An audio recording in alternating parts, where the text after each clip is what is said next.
Great. So the first thing I want to do with this presentation is briefly define what election policy entails. So broadly speaking, at Ballotpedia, we cover three sort of components of election policy. The first of these, and the one we're going to focus on most today, is voting policy. So this includes things like voter ID laws for voters when they go to the polls, early voting provisions, registration provisions such as same-day registration, various things like that. Election policy also entails redistricting, which is the process by which the states carve out districts for their legislatures and for the Congress. And we also at Ballotpedia cover ballot access provisions, which that's basically how candidates get their names on the ballots, what hoops they have to jump through, what forms they have to file, fees they have to pay, etc. And election policy is generally the province of the states themselves. The federal government has some authority to regulate federal elections for the presidency and for the Congress, but the actual administration and the nuts and bolts of election policy is dealt with exclusively, for the most part, at the state level.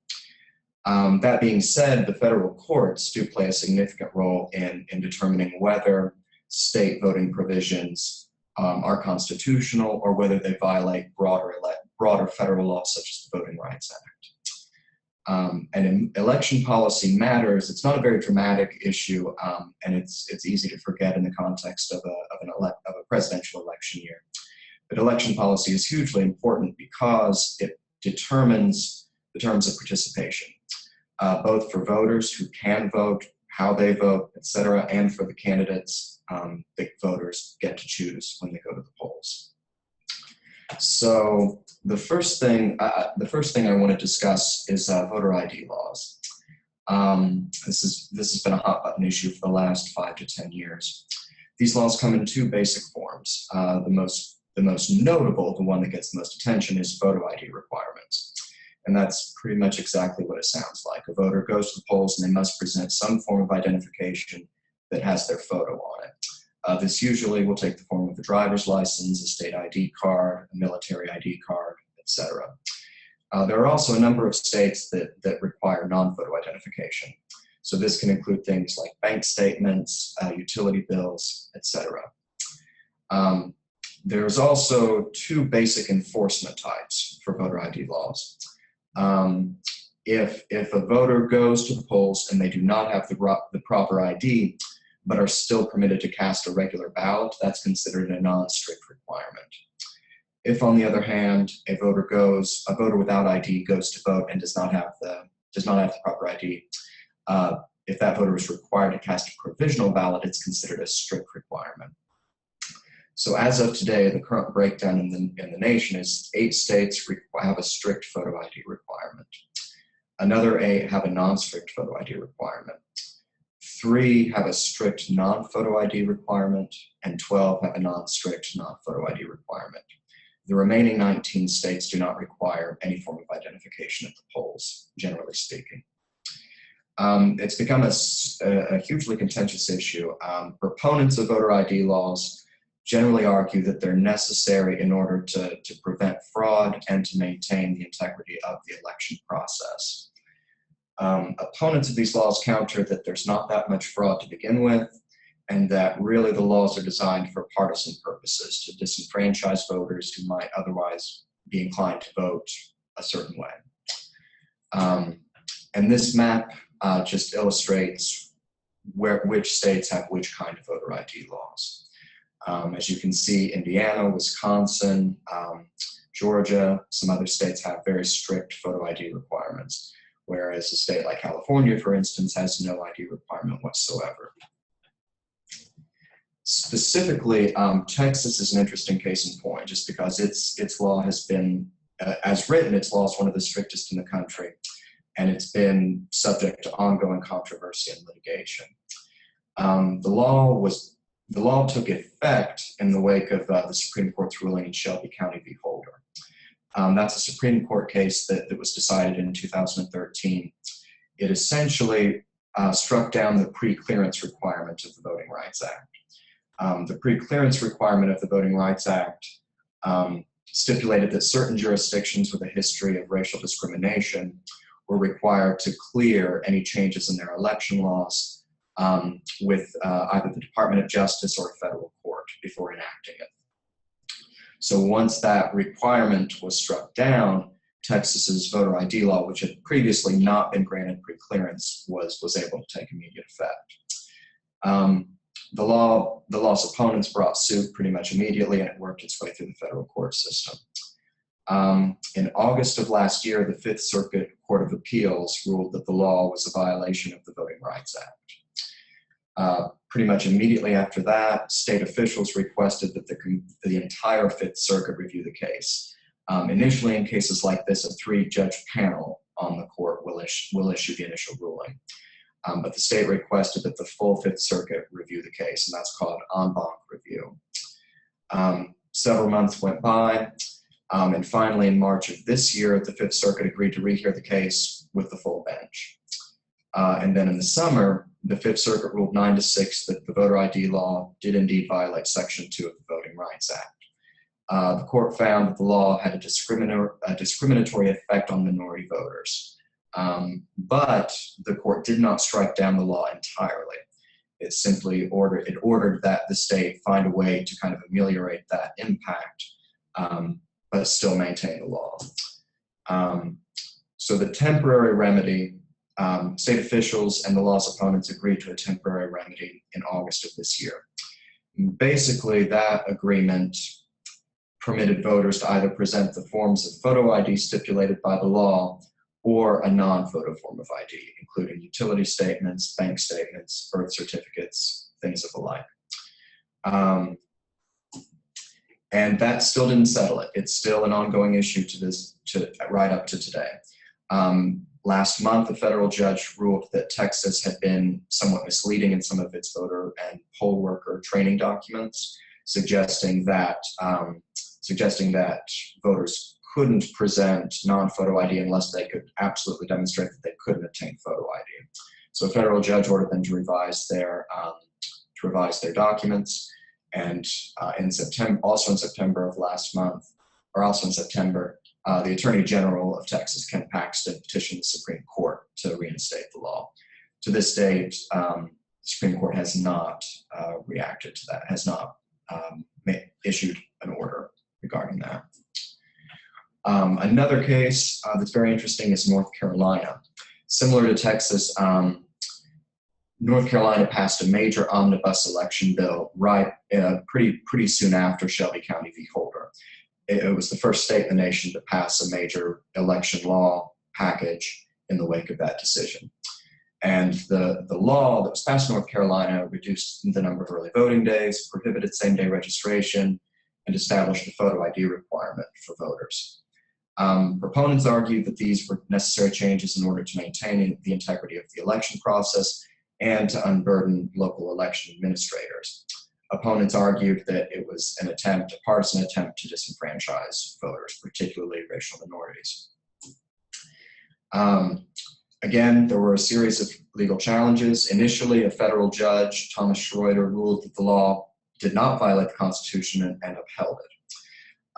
The opponents appealed that decision to the Fourth Circuit Appeals Court, which in turn overturned Schroeder's decision, finding that the law had been enacted with discriminatory intent. State officials petitioned the Supreme Court for a stay of that ruling in August, and the stay was not granted. So in North Carolina this year, there will not be a photo ID requirement. Early voting days expanded as a result of that ruling. These are all hugely impactful occurrences for voters in North Carolina. And I'll kind of wrap up this presentation by just talking generally about where the parties stand on election policy matters. Generally speaking, the Democratic Party is in favor of expanded early voting opportunities.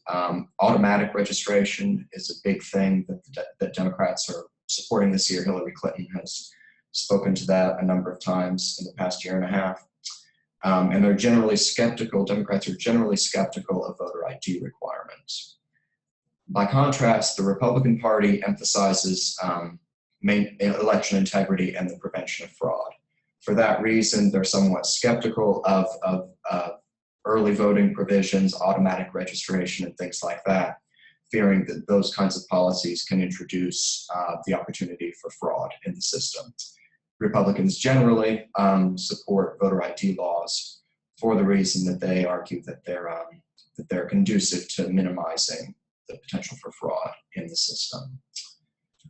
So I'm happy at this point to take any questions that anyone might have about anything we've talked about here or any other issues. Thank you, Jarek. Just to remind everybody, there's both a chat and a Q&A tool that you can use. I'll start us off with a question I've been wondering about. I know that there is a measure on the ballot in Missouri that deals with photo ID. I'm curious if you could talk a little bit about that and how that compares to the requirements in North Carolina and Texas. Right. The situation in Missouri is especially interesting because in Texas and North Carolina, for instance, those voter ID laws were enacted via the state legislature. In Missouri, some years back, I think in 2006, the state legislature attempted to pass a voter ID law. The state Supreme Court ruled that that was a violation of the state constitution.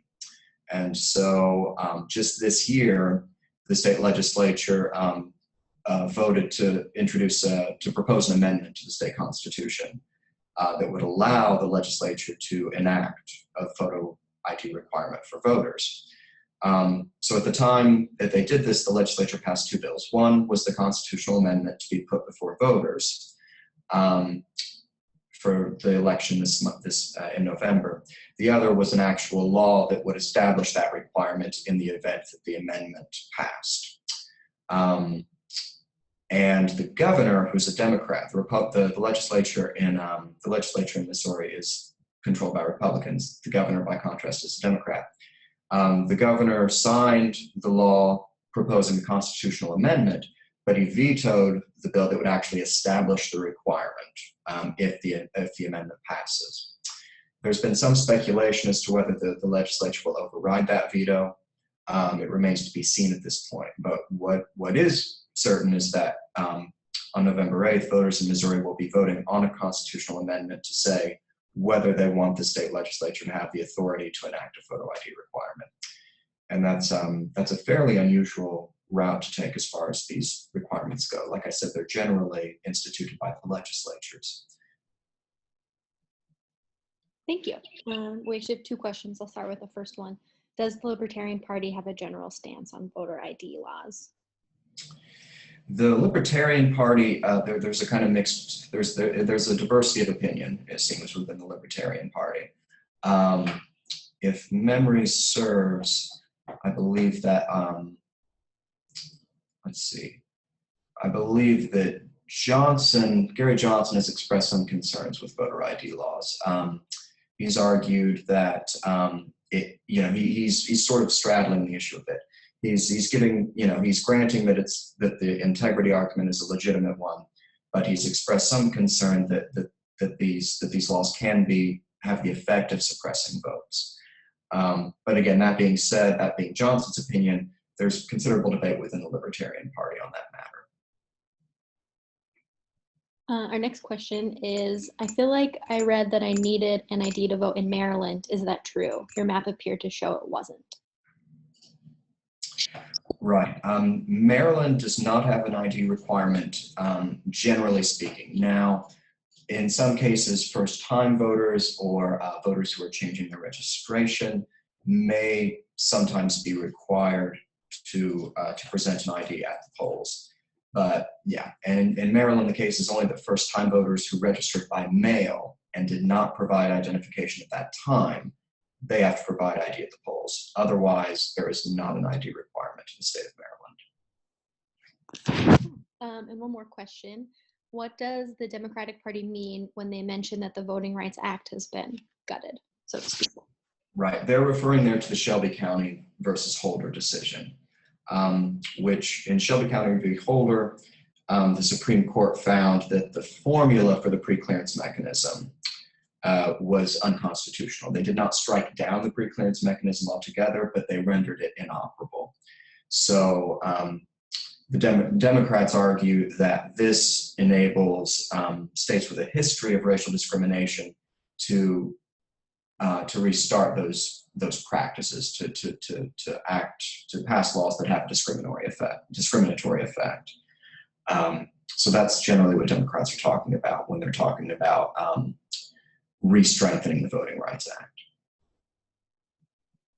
Cool. Thank you so much, Derek. Wow, you know so much on this subject. That's all that we have time for, and we don't have any more questions, so we'll wrap up. I would like to tell everyone that if you have further questions, please reach out to us. You can email us at editor@ballotpedia.org. We're at Ballotpedia on Twitter, or facebook.com/ballotpedia with other questions. We do have 2 more presentations this week. Tomorrow we'll be talking about energy and environmental policy, and on Thursday we will be talking about healthcare policy. And then we also have 3 next week dealing more with like congressional and state legislative battleground races. So we hope to see you all at those. Thank you so much. We appreciate your time.